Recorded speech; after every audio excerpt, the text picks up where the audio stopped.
Welcome to Your Mac Life for Wednesday, March the 7th, 2018, show number 1166. Thank you guys very much for joining us here this evening. My name is Shawn King. My name's Melissa King. How you doing? Good. You have a good week? Yes, so far. Mm-hmm. On tonight's show, we're going to talk to our good friend Jim Dalrymple of The Loop at loopinsight.com. Jim's here via tape. We had to tape the show this afternoon because Jim had an appointment this evening. We talked about the HomePod Mini. There's an article on at PC Magazine with, as I said during the interview, a very well-respected member of the pundit community, Tim Bajarin. And Tim thinks that Apple will or should bring out an HomePod Mini. I don't think so. I can't see Apple doing that. And we discussed it with Jim why that is.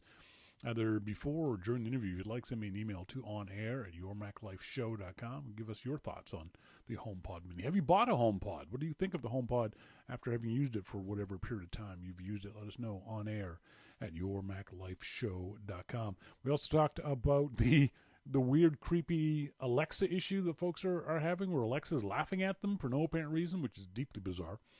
And the Apple 911 calls. Apple is having this issue where employees are walking into the glass building. like slamming full speed into the glass, which in some respects is hilarious. Yeah. In others, really sad. It's also entirely predictable. Yes. When you build glass buildings, people are going to bump into them. Maybe Apple thought their employees were smarter than the average person. But the other aspect of this is these 911 calls. The transcripts are up on the web. And I'm sorry if well, one of the calls, the person who had the incident is calling 911. If you can call 911 for yourself, that's not an emergency. Well, it depends. No, it doesn't. If you're well enough, you bumped into a wall, okay? If you bump into a wall, that's what he did. Cut your finger off, you need 911. Yeah, exactly. I bumped my head. Sir, what's your emergency? I bumped my head. Are you bleeding profusely? No, I bumped my head. Get off 911. But it was a strange story. And then we're in our starting point photography segment, we're going to talk about poor Melissa had such a frustrating day over the weekend. We're going to talk about her frustration, what caused it, and how to fix it, and see if we can't help you along in your photographic journey. We watched the Academy Awards on Monday, tape delayed. And you enjoyed it? Oh, yeah. Well, not as much as what I usually do. Really? How come? No, I don't know. I just found it lacking. I don't know. I think one of the reasons why was we didn't see very many of the movies that they were talking about. That's true. We didn't. It's always any of them. Yeah. Oh, until the night afterwards, last night, where we watched 3 billboards over Ebbing, Outside of Missouri. Outside of Missouri. Mm-hmm. God, that was awful. It was so bad. It was boring. It was boring. I'm still thinking of flaws that it had in it. It was well acted. I can understand why Frances McDermott won the Oscar for acting, and why the other two male actors were nominated for acting and supporting. So the acting was very good.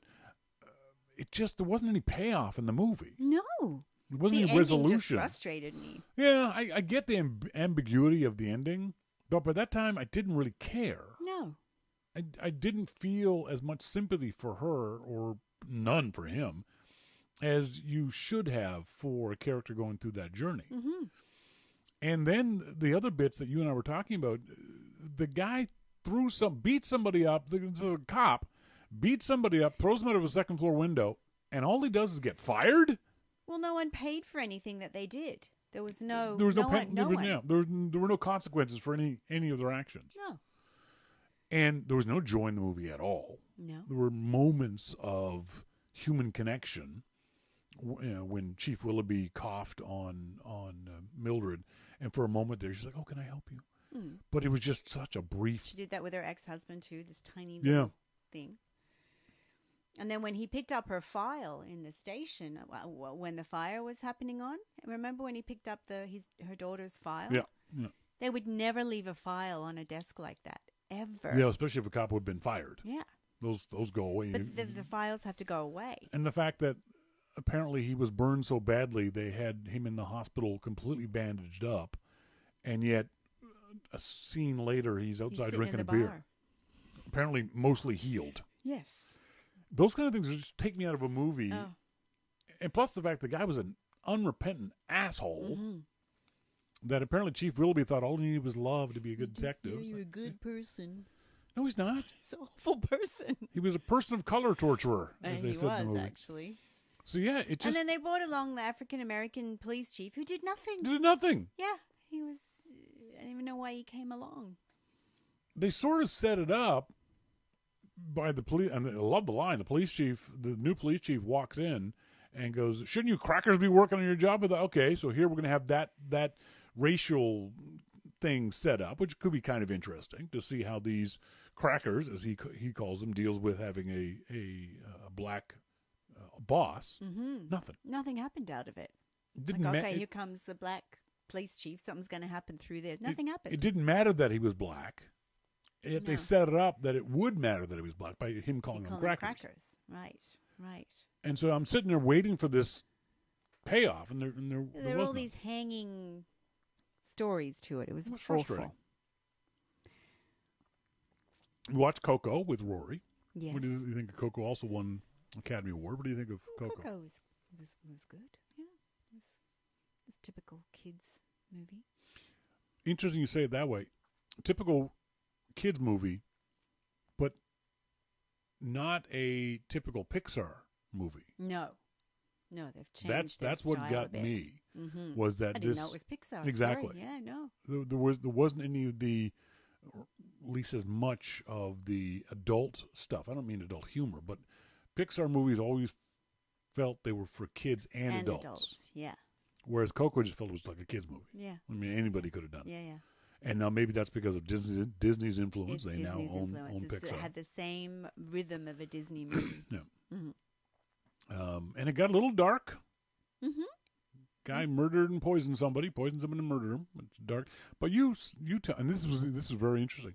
We were talking about this afterwards. She and Melissa like, haven't you seen a Disney movie? They're all dark. They're all dark. All the children's. And I realized that I haven't seen any of the movies since I was a kid. Yeah. But you have, because you have a kid. You've got kids. I had children, so I had to go through Pinocchio. Yeah. You know, I didn't show them Bambi. The Little Mermaid was really dark. See, I didn't know. I didn't know that. I didn't know Little Mermaid was dark. Yeah, I didn't show my second son Pinocchio because it is so bizarre and dark. Bizarre, yes. What's dark about Pinocchio? Oh my God, the scene where he turns him into a donkey. Why is that dark? Oh, it's awful. Is it? It's just See, like I said, Pinocchio is dark. I saw all those when I was a kid. Dark. What was dark about Dumbo? It was dark to me. See, I don't remember. I don't remember anything about Dumbo. I could not tell you the storyline of Dumbo at all, except he had big ears and people teased him, and that was it. Yeah. That's all I remember. And he was cute. And he was alone. Was he? Yeah. Why was Dumbo alone? He had Jiminy Cricket, didn't he? Oh, he had Jiminy Cricket. I may have to go back and watch these. Good luck. Have fun. What was the other one? Sleeping Beauty or Cinderella? I knew Cinderella was dark. Yeah, we didn't do. But you said Sleeping Beauty was dark. We didn't do Sleeping Beauty, but Sleeping Beauty is dark. Why? Because the Beast he's all alone, he's isolated. What Beast? He's Beauty and the Beast. The Beast. I said Sleeping Beauty. Oh, Sleeping Beauty. Oh, I don't know Sleeping Beauty very well. Dave D says in Dumbo, they locked up his mother. They did lock up his mother. You're right, Dave. Yeah, Dark Crystal is... yes, I agree. Dark Crystal is good. But is Dark Crystal a kids movie, like a Disney kids movie? I thought it was a more... It's like those puppets. Yeah. Oh, I remember Dark Crystal. Yeah, no, that's a good one. See, I have this wonderful ability or inability to remember movies. I know I liked a movie or I didn't like a movie. I don't remember why. I don't remember anything about I remember very little. I remember the overall tone of it, but I don't remember specifics. I can watch a movie many, many times. Mm-hmm. Mm-hmm. So, Melissa and I will watch movies, and she'll say, have you seen this? Yeah, but I don't remember a damn thing. I know it's a good movie, or I know I like the movie, but I don't remember much. Yeah, I'm like that too. I can watch a movie lots because I forget it, even though I know I liked it. But I didn't realize that all these kids' movies that's something else. I knew that the originals were very dark. The original Brothers Grimm and Hans Christian Andersen and those ones, the original fairy tales a lot of these are based on, were very, very dark. But I don't remember as a kid thinking I don't want to see Pinocchio again. You know, or I don't want to see Dumbo again, or Bambi. Bambi, I don't want to see again because Bambi's mother died. Couldn't do Bambi again. But, yeah, I didn't. The Little Mermaid is really dark. I was past the age of watching kids' movies then. Yeah. Although I will admit, I refused to watch Toy Story 3 because I heard from one of the animators that it would make me cry, and I was like, "Dude, I'm not watching your movie." Oh, it was so good. Yeah, because one of the animators is a friend of mine. He also did some animation on Up too, and that's right. I told him. After I watched Up, I said, "You bastard! If you told me the first 5 minutes of Up would make me cry, I wouldn't have watched the movie." It was so sad. The old man. Sad. Yeah, it was just brutal. It was, wasn't it? They were so happy. Someone said that The Shape of Water as Best Picture wasn't much better in my opinion. There were much better movies to have gotten that award. Interesting. Haven't seen it yet. Monty's right. The Lion King is very dark. Never saw it. Very good. Is it? Very dark. Yeah, all those ones, basically any kid's targeted movie in the past 20 years I haven't seen because I'm not a kid. Dave says not to watch Dumbo on acid. Just goes without saying, doesn't it? I can't even imagine. Folks, later on the show in our Starting Point Photography segment, we're going to talk about how Melissa was having issues with her photography this past weekend. We'll discuss those issues and how to fix them. But up next, we're going to talk via tape delay to our good friend Jim Dalrymple of The Loop at loopinsight.com. This is your Mac Life.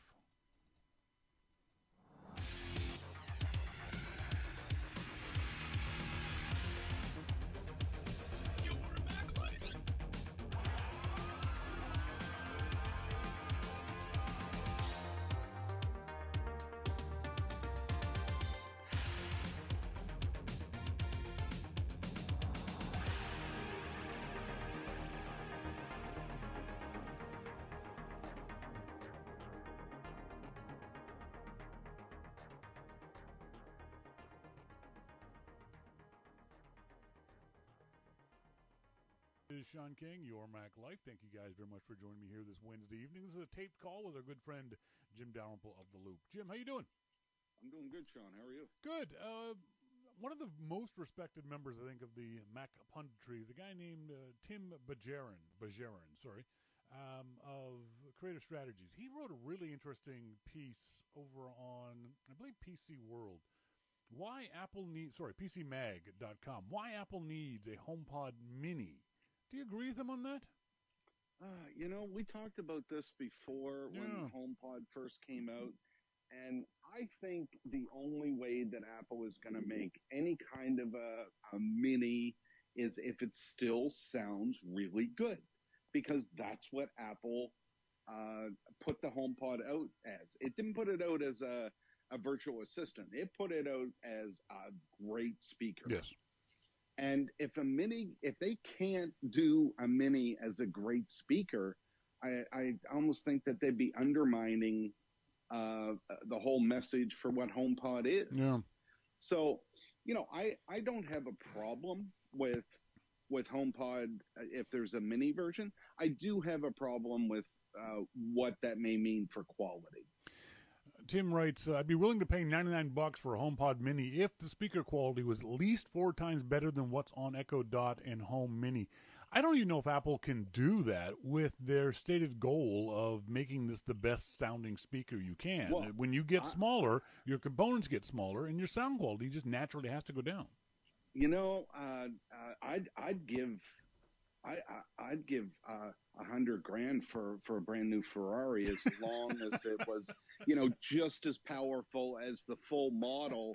And, no, I don't. I mean, that's a great thing for Tim to say. And I love Tim. Yeah. I've known Tim for a long time. Yeah, me too. But to say, I'd give him $99 as long as it did this and this, and it basically, no, I think that's the wrong way to look at it. I mean, first of all, I think Apple would sell it for a whole lot more. Yeah. And again, HomePod goes back to sound, music. Yep.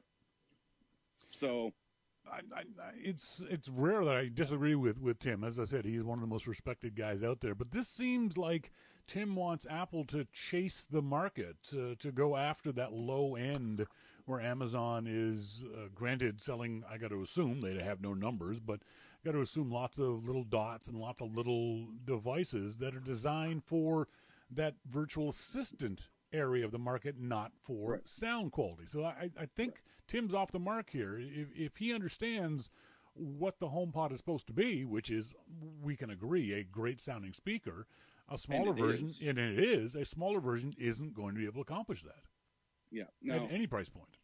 I don't know if in a couple of years that would make more sense, because then Apple could say, oh, we're going to, they would have their assistant stuff down a bit more, and, they could say, well, this is more of an assistant. I don't know that they would ever do that because, like I said, I think it muddies the waters of the messaging. Mm-hmm. So somebody's going to go buy a HomePod Mini and say, well, everybody said this sounded good. Well, no, not that one. Yeah. The other one. The other one. I don't know. I'm still on the fence whether that would make a good idea or not. I mean, the HomePod itself is incredible. Yeah. So, well, Apple picks these markets where it can make the most amount of money. That's what it does. It wants to control that market. It wants to do things in that market that nobody else can do. And a virtual assistant, a smart assistant, a la an Echo or a Google Home device, isn't that thing. They might come out with an assistant, like you said, but like you said, it's muddying the market that Apple doesn't want, I don't think, wants or needs to be in. Apple is never going to do a race to the bottom. Yeah, that's right. They'll help developers do a race to the bottom on the App Store. Yeah, no kidding. They aren't going to do a race to the bottom in its products. So I don't really know why people, except for the price point, want a Mini. Yeah. I mean, if maybe people aren't quite understanding what the HomePod is all about. Maybe they think it's supposed to be more of a virtual assistant when Apple thinks that it's about music. Yeah. And I personally think it's about music. So if I want a great sounding speaker, am I going to go buy a smaller speaker just because it's, twice as good as an Echo? No, because the Echo sucks, and even twice as good as an Echo isn't going to be good. So I just, maybe people are misunderstanding what Apple is intending this to be. It's something you and I talked about when the HomePod first came out, and I think that there's a disconnect between what at least the tech pundits are looking to get out of the HomePod and what Apple is both saying the HomePod is and what Apple thinks the HomePod is. And I think that's part of the problem, is that it seems like so many people want this thing to compete with Echo and Google Home on the Echo's and Google Home's terms. Right. And Apple doesn't want to play in that market. That's not where they're going. That's not where they think the puck is going to be. Yeah, and I'm perfectly happy with that strategy, to be honest. And I'll be the first one. Speaker. Yeah, and Apple may be wrong on this. Apple may not be selling very many HomePods because what people want are smart assistants, and that's certainly a possibility. I have no knowledge of that whatsoever, but I think Apple's information, even their marketing. We saw the wonderful ad by Spike Jonze earlier in the week. Apple is showing people this is a speaker. It's not something to order groceries on. It's not something to do those kinds of things on. This is a good quality speaker. Yeah, I can't disagree. And to date, my HomePod hasn't creepily laughed at me. That has got to be the weirdest, funniest story all day. For those folks who don't know, for some bizarre reason, Alexa seems to have lost her mind when it comes to some people, and is just sort of randomly laughing. There's this laughter coming out of speakers just every now and then for people, and it's creeping them out. Yep. Understandably so. But Amazon's working on a fix. So. I'm sure they are. I think the funniest line about this Gruber wrote on Daring Fireball. He said, everyone who's on the no way am I putting one of these listening devices in my house side of the fence is nodding their head with a smug look on their face right now. Yes, yes, we are. I'll tell you right now. I've got that exact smug look on my face because, that's just creepy. It would only take one laugh and that thing would be out on the street. That's right. I'd be throwing it off the bridge and watching it smash on the ground. Hell yes. There's a weird rumor that went around last week that Apple is developing high-end noise-canceling headphones that will compete with Bose, but Apple's own Beats brand. That rumor just doesn't make any sense. Does it to you? No, it really doesn't. I mean, is Apple working on noise-canceling headphones? Yeah, probably. Yeah. I mean, it's one of those things because Apple is in the headphone business. Are they working on that? Yeah, they probably have prototypes of those and have had for years. Sure. So am I surprised that somebody would say that they're doing that? No, not really. And if I'm not mistaken, Beats already has a set of noise-canceling headphones. Exactly. Or something similar to that. So, nothing like that would really surprise me. But them doing it in direct competition with Beats makes no sense whatsoever. I think that this is another one of those rumors from the supply chain that gets misread like a game of telephone along the way. This is from KGI securities analyst Ming Chai Kuo, who supposedly, according to people who are idiots, is the number one Apple insider out there. But he seems to have only contacts in the Chinese supply chain. So what he's saying is that the companies that are the primary suppliers of these headphones are telling him, yes, we're going to be making these for Apple. And then people just assume that means they're going to be Apple-branded headphones. That makes no sense. They would be in Beats. They would be Beats noise-canceling headphones. Apple would bring out a new version of the Beats thing because that's their brand for their headphones. Well, there's a couple of things here. First, Apple is already competing with Beats with the AirPods. True. Because Beats does have those in-ear type of headphones. Yep. So yeah, Apple's already competing in that space. I dare say that Apple's are selling 100 times more than what Beats ever did. Mm-hmm. But the other thing is that Apple does AirPods because they're mobile. And, Apple's focus really is mobile. So I don't know that they would come out with, like cans and have noise canceling headphones without some kind of a reason. And those types of headphones aren't really mobile. So if you were saying that they were going to come out with a set of mobile headphones with, like AirPods with new features, then I'd say, yeah. But I don't know that Apple headphones, like over-the-ear can-type headphones, I don't know if that part of it makes sense. Now, could Apple be, the engineers at Apple be working on that? Absolutely. And I'm willing to bet that they have been for a long time. Sure. It's just part of what Apple does. We have discovered, interestingly enough, why, we talked about this story, I think last week, the week before, why Apple is opening up the AC Wellness Center, the medical clinic inside the Apple campus. It turns out it's to treat all the people who are walking into the building. This was a weird story, if only because, A, dummies are not realizing they work in a glass building and apparently walking into it at full speed, according to some of the 9/11 calls that we've seen. But secondly, that Apple didn't see this coming and do something proactive to prevent this sort of thing. You mean like build brick walls? Well, build some sort of barrier that dumbasses, I guess maybe Apple assumed their employees weren't so dumb as to not be able to pull their heads out of their iPhones and walk into buildings. The other thing about this is that there are transcripts of 3 9/11 calls on the web that were made during these incidents. And I got to tell you, some of these people are real wimps.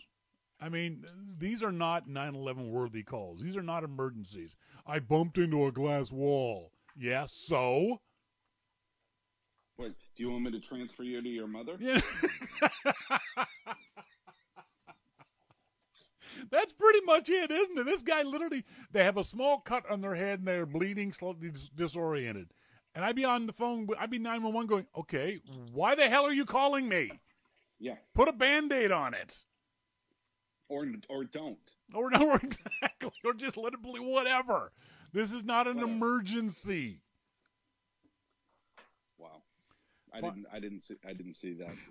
The transcript. The transcripts. He's awake, male, late 20s. He's got a cut on his head, conscious, still breathing. Basically, nothing serious. The one of the 911 calls was from the person themselves who actually walked into the wall. If you're the victim and you can call 911, it's not an emergency. Wow. I don't even know what to say. I mean, I'll be honest, I just want to go back to bed right now. It's just ridiculous that these people are just, come on. It's not a 911 call. But it is, again, I think the bigger picture is that this is happening for whatever reason, employees not paying attention, or that's not unusual. But that Apple didn't see this coming and put up at least, maybe even a barrier in front of the wall, one of those steel railing kind of things that you'd hit the railing first before your dumbass walked into the wall. Well, I've been to Apple Park, and inside the building, the Ring, not just a Steve Jobs Theater, and all. I mean, yes, it is wide open and clear and all that, but I never walked into a wall. I've been in many glass buildings and seen a lot of glass and never ever walked into one. No. This is not that big a deal. This is something that was predictable, but Apple should just send out an email to employees going, "Hey, dummies, look up." And I'll be perfectly honest, if I did walk into the wall, I wouldn't call 911. I definitely wouldn't call. If I'm conscious enough to be able to dial 911, then I'm not dialing 911. Yeah. Like, you've got to be out cold, and someone else has to dial 911 on your behalf. Right. Ridiculous. Right. Yeah, that's I mean, yeah, that story just makes me sad. I just want to go back. That's right. I mean, if you need a day off that bad, yeah.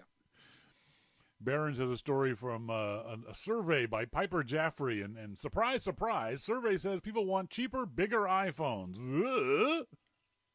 Yeah. The survey was interesting, though, in the sense that, do you think this should be a concern for Apple? That 44% of the respondents said the reason why they didn't buy an iPhone 10 is because their present iPhone works just fine. No, I don't think that's a problem. I mean, when you look back at this whole battery thing that happened,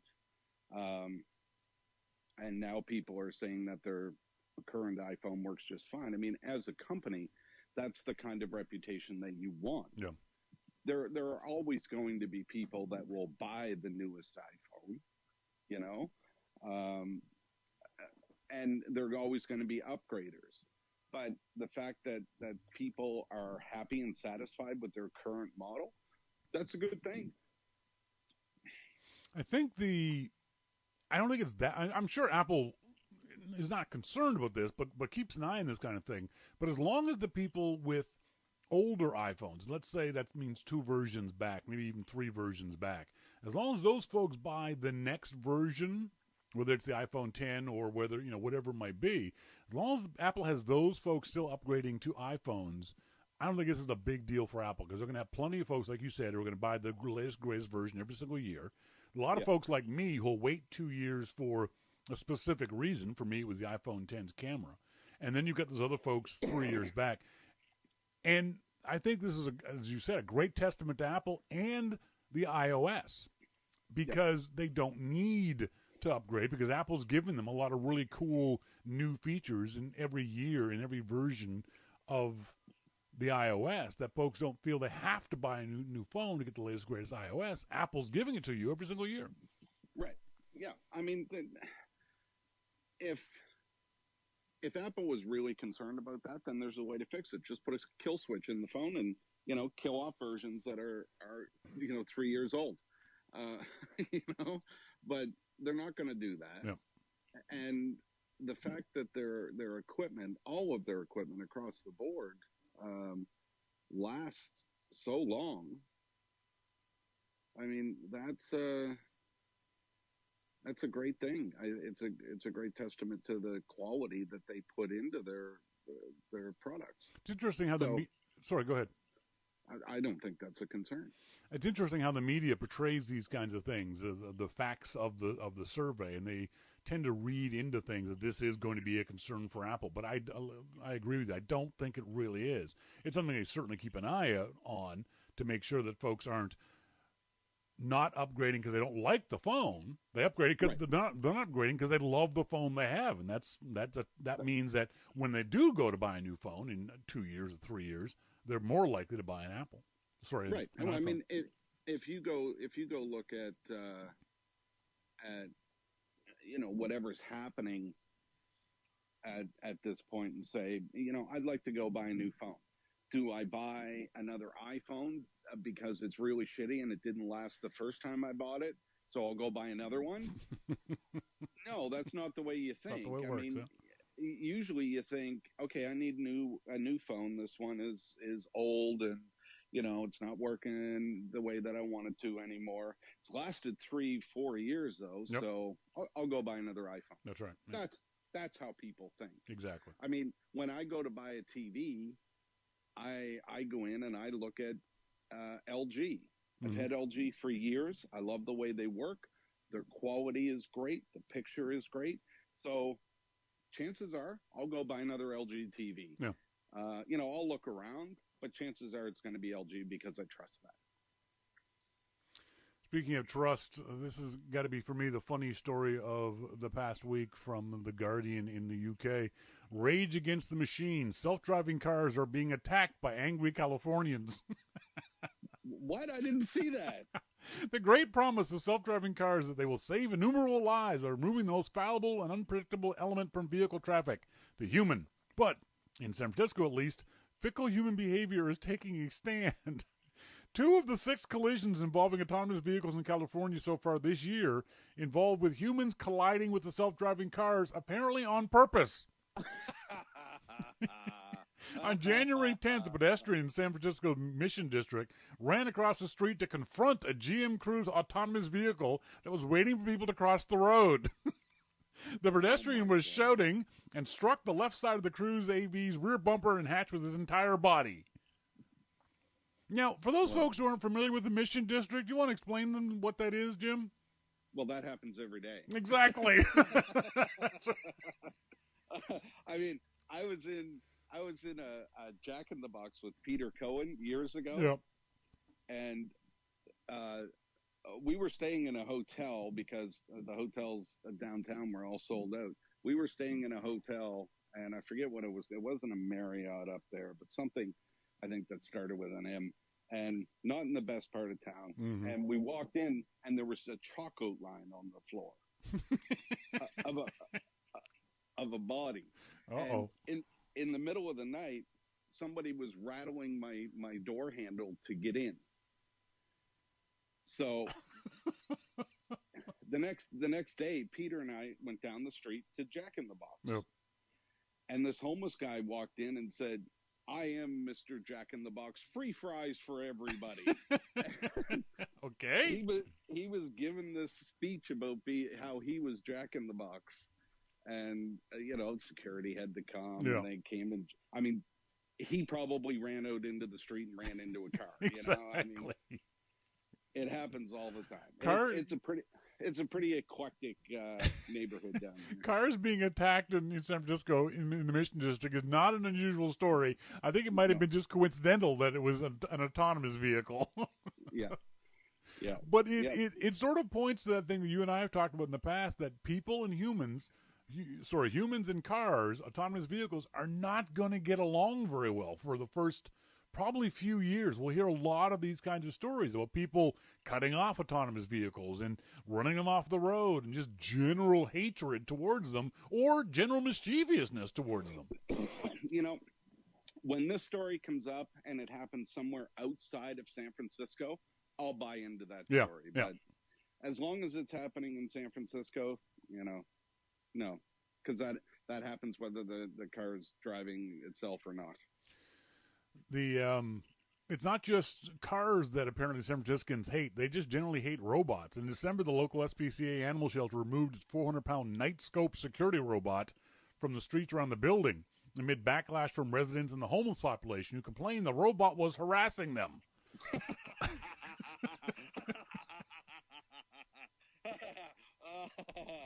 Okay, now I'm gonna need a beer and then go to bed. While most residents simply complained about the robot's presence, one person reportedly put a tarp over it, knocked it over, and poured barbecue sauce in its sensors. Oh my God! And that was a homeless guy. He needed that barbecue That's sauce. right, exactly. So yeah, I don't think this whole robot future is going to go very smoothly for the robots, but at least in the beginning, anyway. That was a great story. That's hilarious. I love that. Folks, sorry, go ahead. People in other parts of the country are probably thinking, "Wow, it happened in San Francisco. That's a big city." Yeah, but it's also a crazy city. It's crazy central. That's right, exactly. That's right. So you're right. Until this stuff starts happening in Iowa, don't worry about it, folks, because there's a whole bunch of loons in San Francisco. If you send me a story from Pittsburgh or Philly that this happened, okay, then I'm going to start taking it serious. Like that story of the buses being shot at in San Francisco. It was like, yeah, okay, that's to be expected. People are going to shoot at buses. Yeah, they probably thought they were self-driving. That's right, exactly. Folks, we're talking to Jim Dalrymple of The Loop at loopinsight.com. He's here each and every week. Thanks, Jim. Thanks, Shawn. All right, talk to you later, buddy. See ya. Welcome back, folks. Thank you guys very much for listening into that interview I did with Jim. Sorry for the audio dropouts. I don't know what the issue is. I wonder if it's the Faraggio app that's doing that. Whatever. I'm sorry. We talked in that segment, Melissa talked to Jim about 911 calls. You and I mentioned it off the top of the show. I've been holding on to this piece of paper now for months. The BC's largest emergency call center has released its top 10 list of 911 nuisance calls for 2017. 10th place went to anyone who dialed 911 to confirm the time after the clocks fell back. Maybe that'll happen this Sunday. Look at your phone, you morons! Ninth most annoying caller inquired if laws prohibit laundry at 6 a.m. They might, just don't do it, okay? Others asked if raccoons are dangerous. Google. Why a gas station wouldn't accept coins as payment, or whether a closed sign in a beach washroom was legitimate. 5th place went to the person who called because someone parked in their spot. Can you imagine calling 911 because someone parked in your frickin' parking spot? Like, that's an emergency. Can you imagine being the dispatch person that has to deal with all this? Yeah. Complaints about a tenant moving without returning door keys, or a restaurant refusing a refund for inedible food, ranked 4th and 5th, respectively. The person who reported another car refusing to move forward at a gas pump captured 2nd place. Again, you would call 911 because someone wouldn't move forward at the gas station. Mm-hmm. That's just incomprehensibly stupid. Mm-hmm. The number 1 top spot went to the salon patron who called 911 because she was upset the business would not change her nail polish color. There should be a fine for this. It's a $1 fine for calling 911 for these stupid things, and a $999 fine for being stupid. For being unrepentantly stupid. And we take your phone away for a month, so you can't call 911 again. It's just, you see these stories pop up every now and then about these idiotic things people call 911 for, and it's like, don't you understand what 911 is for? It's 911 emergency. Mm-hmm.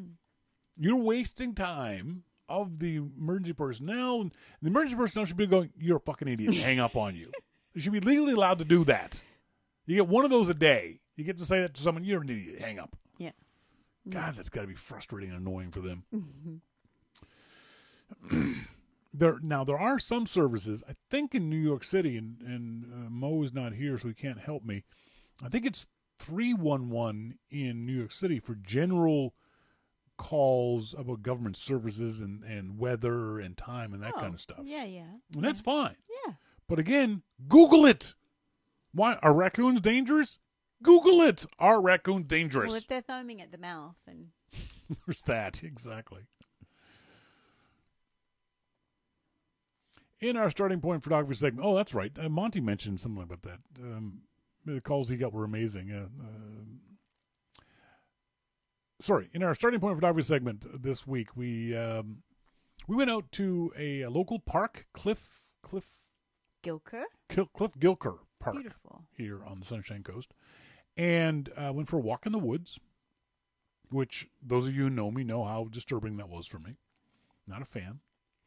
Why do you think I'm constantly checking up on you? Because of that ridiculous thing that you're stuck in about not enjoying the woods. I keep turning around and saying, "You okay? You good?" Why do you think I raced through so quickly? I'm not stuck in it. I don't like it. Well, why come with us then? Because you wanted me to. Okay. Anyway, moving on. I don't know what. By the way, I don't know why Melissa's I just keep flashing. I keep going. Keep flashing. Yeah, no kidding. It's weird. What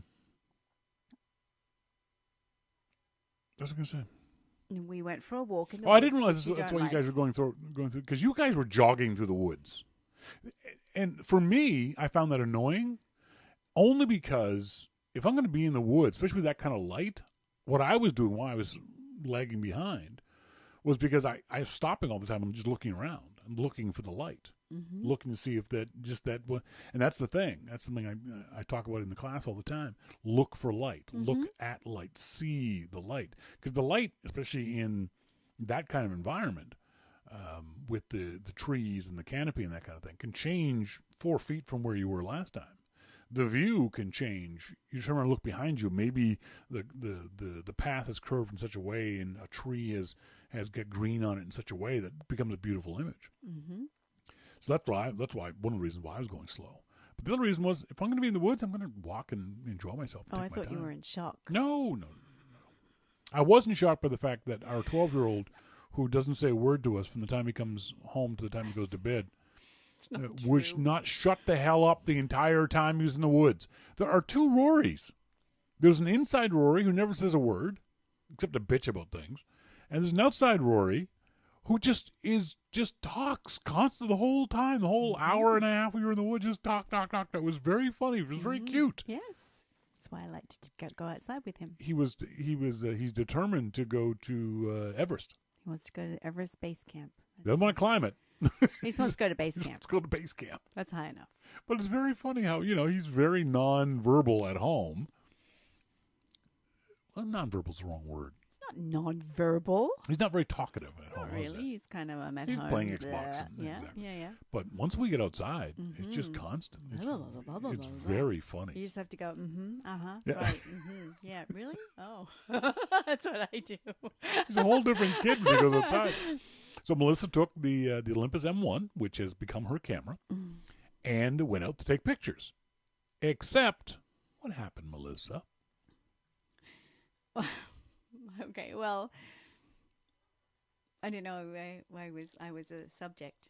So lately, Shawn's been doing things like, look at this picture, Melissa. What do you think of this picture? And he's been getting me to critique pictures every now and again, which is kind of fun. I do like that. I find it very useful. So I've been realizing that my training wheels are lifting a little bit off the ground because, I'm getting answers right, and I'm getting aperture and f-stop, et cetera, and I'm thinking, ooh, this is great. And I'm getting cocky. And so driving there to Cliff Gilker, I was doing everything that Shawn had, think about where you're going, think about what you want to get photographs of, think about what you want to practice. So I was going to practice aperture, particularly, and f-stop. But then I got there and I was very humbled because after a while I realized that I wasn't doing anything right, and that there was all these dials and switches and things on the camera that I wasn't using, and I got very discouraged, yes. and I just kind of gave up. That's probably when I started walking fast. Well, you started off right. You started off with that idea of, this is what I want to shoot. This is what I want to accomplish. What's the end result of taking the camera with me? What do I want to end up with? And so you're thinking, okay, I'm going to be in the woods. I'm going to be shooting this kind of stuff. I want to take these kinds of pictures. So that's good. So you started off with that, with the idea of going out and being a photographer, which is, I think, one of the most important parts. You weren't just taking your camera on a walk to the woods. You were being a photographer in the woods, which I think is, in my mind, two different things. Because when you're being a photographer walking in the woods, you're looking for light. You're looking for images. You're looking for the waterfalls. You're looking for those flowers and those the flora and fauna that you will see in the woods. So you've got sort of a mental image of the kinds of shots you want to get. So that's fantastic. And then, because you said you wanted to shoot aperture priority, that's also good. Whatever that means, yeah. Exactly. And that's the thing I was going to say, is the problem is you didn't know what that meant. You didn't know how aperture priority on the camera, worked, what buttons to maneuver on the camera to create different apertures. But also, you didn't know what the result of your photographs was going to be at different aperture settings. Well, that's not entirely true. Okay. I was playing with aperture deliberately. I was thinking, I'm going to try this, and I'm going to try this. And so I was trying different things. It's not like I didn't just leave the camera on one setting. Do me a favor. Take that light and move it over here. I think what's happening with your lighting situation is that that one, just move it over and then turn it a little bit more towards you. Just twist it. There you go. Okay. And then that, okay, no, you're good. Let's see if that makes a difference. I think the camera is being too aggressive in changing your lighting situation. Sorry. Yeah. So. Okay, good. So you did know what would happen when you change your aperture. Well, I do. Like, I'm congratulating myself in understanding aperture and f-stop now. So what was it? Why weren't your shots coming out? Oh, I haven't edited them yet, But you were looking at them on the camera, and I could see you were frustrated in the camera. So what was happening in the camera that wasn't working for you? I can't answer that. I don't really know. I think one of the things is you did mention to me was that you didn't know which dial to turn to change things. Well, you had said, well, why don't you try putting it in this mode and that mode, and then you went straight to it, and I thought, oh my gosh, like why didn't I know that I could have done that? I just got frustrated. That's all. Well, and one of the reasons why is you've never read the manual for that camera. No, I haven't. So that's one of the problems. The manual is awful. I'll tell it to you right now. Okay. It's poorly written. It's typical of a lot of the Japanese camera manufacturers seem to have written the manuals in Japanese, translated it into Hungarian, then Urdu, and then back into some form of English that only they understand. Right. And it's like no actual English speaker. No actual English speaker read that manual for the typos and the weird way of putting things. Okay. But you still have to read it, because then you'll know that your camera can do A, B, C, and D. And then in theory, you also know how to do A, B, C, and D with practice. So the only reason why I know about the scene mode, first of all, I suggested scene mode because it sounded like you were getting frustrated with the settings of the camera. Mm-hmm. And whenever I have a student who's getting frustrated with the settings of the camera, I try to make them step back and start ignoring the settings in the camera and just go with good composition. Well, that's what I was doing. Because that's the easiest thing to get right. I instinctively did that. And so then you want to go to one of the scene modes, and because we were outside, you're shooting landscape, I told you to put it in landscape mode. Mm-hmm. Or when you were shooting pictures of Rory, put it in portrait mode. Mm-hmm. And that way you don't got to worry about aperture and shutter speed and ISO and all that other kind of stuff. Mm. And then you'll be less frustrated. At least you'll get some shots that you wanted to get. But you didn't even know how to do that. But I wanted to play with aperture and f-stop. Yeah. That's right. But you don't want to get frustrated while you do it. No. Because the frustration will cause beginners to stop taking photographs with a camera. Maybe next time you'll say, it was so frustrating with the M1, I'll shoot my iPhone. I'll take pictures with the iPhone next time. Mm-hmm. That's what you don't want, or it's what I don't want. Mm. I don't want that for you. Mm. So when I saw your frustration, I wanted you to just get some good shots. And the easiest way to get some good shots without having to worry about aperture and settings and all that kind of stuff, go into the scene modes. Yeah. Put the training wheels back in the bicycle and ride around the block a few times. Mm-hmm. The other thing you did, didn't do, was that you were in the woods with your son and a professional photographer who teaches this stuff for a living. Mm-hmm. Ask questions. Mm-hmm. And this is true of anyone who goes on a photo walk, whether you're in a photo walk in the woods or just a photo walk that you've met on meetup.com or whatever it might be. 95% of the time, the people who are organizing these kinds of things are going to be good photographers or professional photographers. Ask them questions. You know, a lot of them, and if they mind you asking questions, don't go to that group ever again. Oh, yes, no. But I didn't really know what questions to ask. But if we had been standing there and you just, like I said, I could feel your frustration. You had said, why can't I get this shot? And I would come over and say, what are you trying to accomplish? And would have helped you find out what the settings to the camera are that would help you accomplish what you were trying to shoot. Okay, well, therefore, then there's a disconnect between what I'm looking at on the screen and what I think I'm trying to get then. Yeah.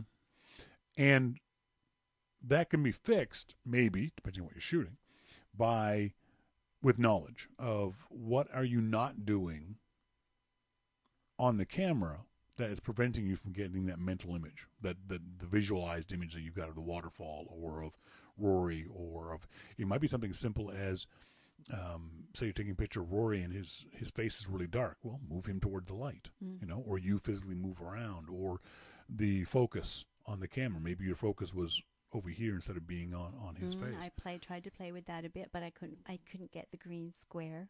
One of the issues was because that particular lens you're using is a very, very good 12 to 40 lens, but it's got for a beginner not a beginner camera, but for a beginner, it's got a weird thing in the lens where it's got a manual. Normally on most cameras, in order to switch to a manual focus on the lens or on the camera, there's a button you flip on the lens, or you have a setting on the camera that says go to manual.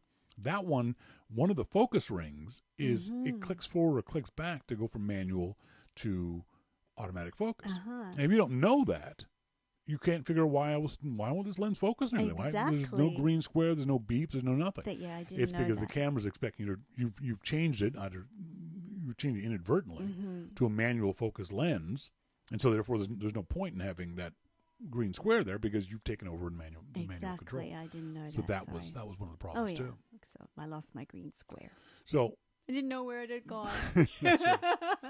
So definitely, reading the manual is something you can do, and one of the easiest way to do it is I'll do it for you. I'll download the manual for it and put it on your iPad, and you can read it in bed or when you're at work and you've got a few moments or whatever. Oh, okay. You can actually read the manual there. Can you put it in Pocket? Will Pocket take a manual? Good question. I don't know. Certainly, you can bookmark the link to it in Pocket, and maybe you can read it. Oh, yeah. Read that one. All right. But that would certainly help a lot. Monty says maybe there's a Scott Kelby aftermarket user manual for Melissa's Olympus. There isn't, because Kelby only does books for. He does dummy books. No. Oh, no. He does very good books, Oh. but he doesn't for Nikon and Canons because those are the two most popular ones. Oh. But the first thing is read the manual. Yes. And the second thing is if there are other books out there for that particular camera, then you can get those. But the first thing is the manual's free. It's on the Olympus website, so let's go through that one first and ask questions about and learn that one and learn the camera. This is something I teach in the class, is learn how your camera works, whether it's your iPhone, whether it's a point and shoot, whether it's a DSLR, whether it's mirrorless.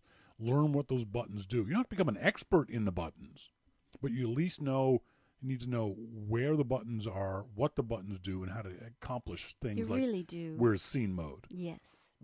How do I change aperture? Yes. How do I change ISO? Those kinds of things. The basics of the camera, you need to learn how to do that, because then that will help you get to the place where, because if you understand aperture, that's great. Yay, you understand aperture. But if you don't understand aperture enough to know how to create aperture shots in your camera, knowing what aperture is doesn't do any good.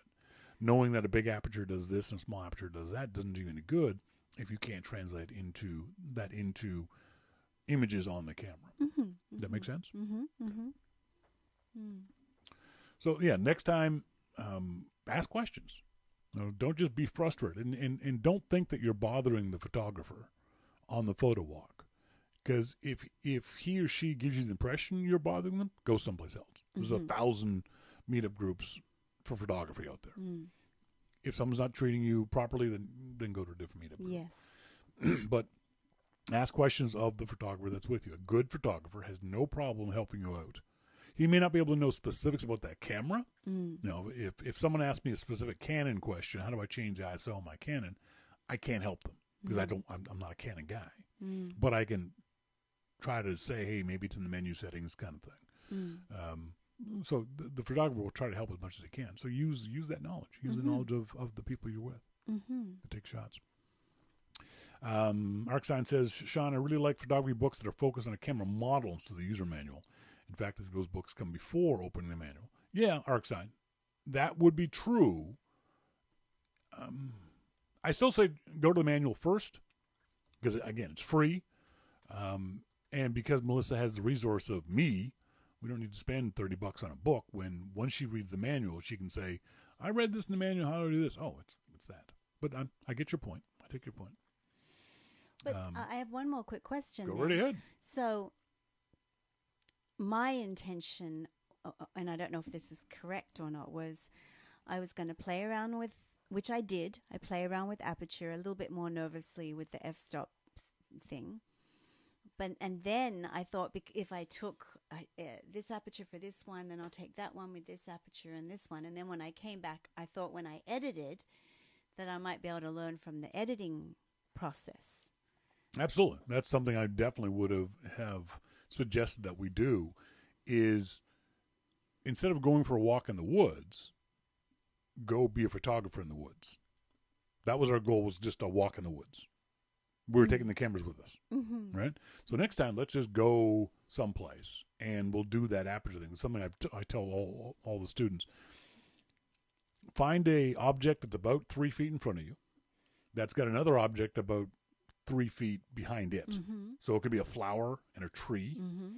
It could be a car and a tree, a building, whatever it might be. And set your aperture. Learn where your aperture priority button is. Set your aperture to the lowest number you can. And remember, low numbers mean big, wide open apertures, so lots of light. By setting the aperture priority, you tell the camera, you figure out ISO, you figure out shutter speed, you figure out exposure, all that kind of stuff. I'm just going to control the aperture. And aperture is depth of field. How much is in focus front to back. And take a picture of that flower in the front at aperture 1, for example. And then you change aperture 2, and take a picture. Aperture 3, take a picture. But you'll take 25 pictures. But just change your aperture one time each time. And then look at them on the computer, and you'll see a very distinct difference in the aperture. And hopefully that will get you to conceptualize the idea of, oh yeah, a very, very high aperture, a very low aperture number means there's only one thing in focus. And as the aperture number gets bigger, more things come into focus. I thought aperture was shutter speed. No, aperture is the... I thought f-stop was how many things I wanted in focus. Aperture, f-stop is the measurement of aperture. Oh, okay, I'm sorry. That's okay. So I guess I'm talking about shutter speed and aperture. There we go. Okay, thank you. Monty, big number, little opening, little number, big opening. The other thing it's an inverse relationship, right? The other thing I tell folks is the aperture is the number of things you want in focus. Yes, and you did that for me one time on the dining room table. You said, okay, when you put all these things, and that was a really good way of and then you had that, was an app or something that was amazing. I liked that a lot. I don't know what it was. Maybe the listeners, maybe you've shown it to them, but it next was very show, good. You know what we'll do is I'll try to remember. I'll show that on that was on the a next good show. one. Monty, also take a notebook with you. Make some notes as you change settings, Yes. so you can refer to them when you look at the notes when you're looking at your images later on. See, that's a very good idea, but I misunderstood and thought that the editing would show me. Well, the problem with it, what I you're had looking at it done. on a small screen. Yes. So all you can really see on the small screen is it good composition? Or is it so blurry I should delete it? Yeah. when you bring in the computer because it's just physically a bigger screen. But does it tell you what aperture and shutter speed you A good app will do that. Lightroom and Photos and all those other apps will tell you what all your data was on the photo. Yeah, but a notebook is a good idea. Yep, it is. Well. Thanks very much for that. Thanks very much for letting me abuse you in that particular manner.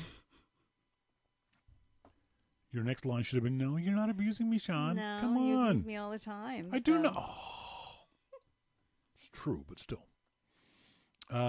We were talking on last week's show about April Fools and my desire to play a particular April Fool's joke on my wife. And we asked for your opinions, your votes.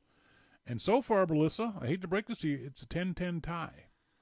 10 emails for, 10 emails against. So would you like to make your case? No, we'll wait and see what happens in the following weeks. Right. See how it goes.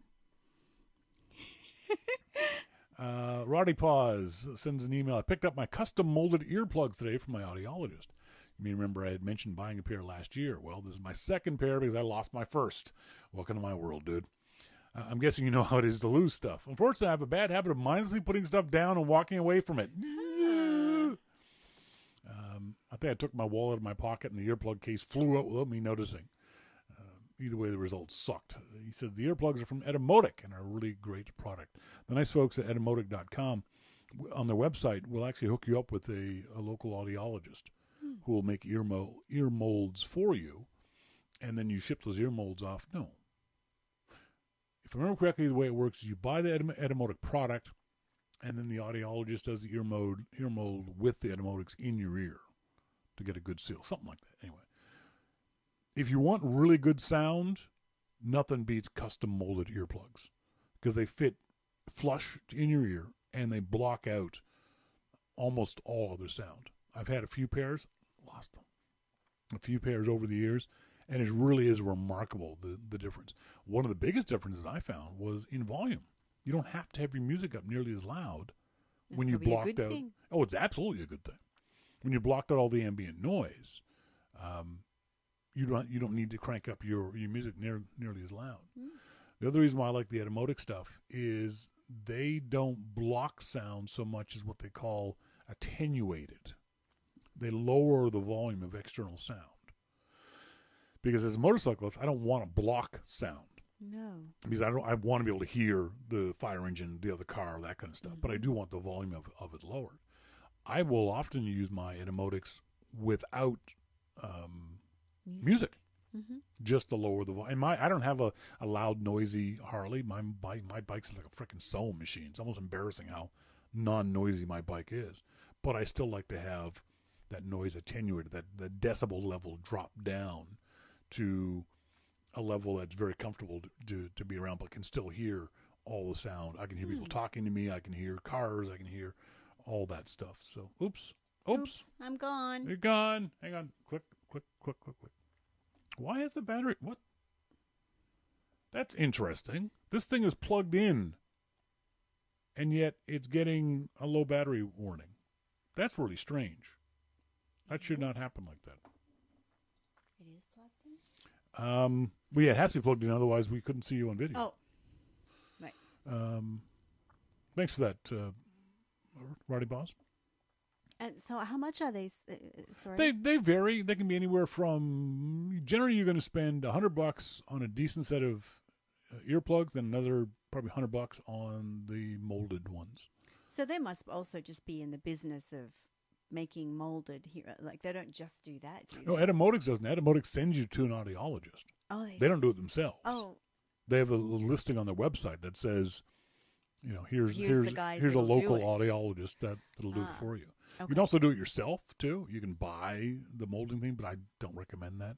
Oh. Get an audiologist. If you're that serious about sound quality, then you should let the audiologist do it for you to pour. I've had this. I actually did it live at CES, where the Etymotics guys actually poured the stuff in my ear. It was really weird and creepy and slimy. It's just really strange. Sitting there at CES with this pink goo coming out of my head. Monty says the Etymotic custom molds are an additional $99.95. You want them after you purchase the earphones.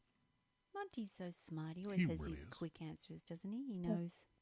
He's a clever boy. He's a clever boy.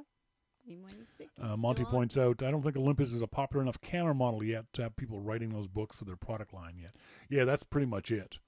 Olympus as a company is fairly popular, but when it comes to specific models, there are a lot fewer of those sold than a Nikon D600 or a Canon Rebel.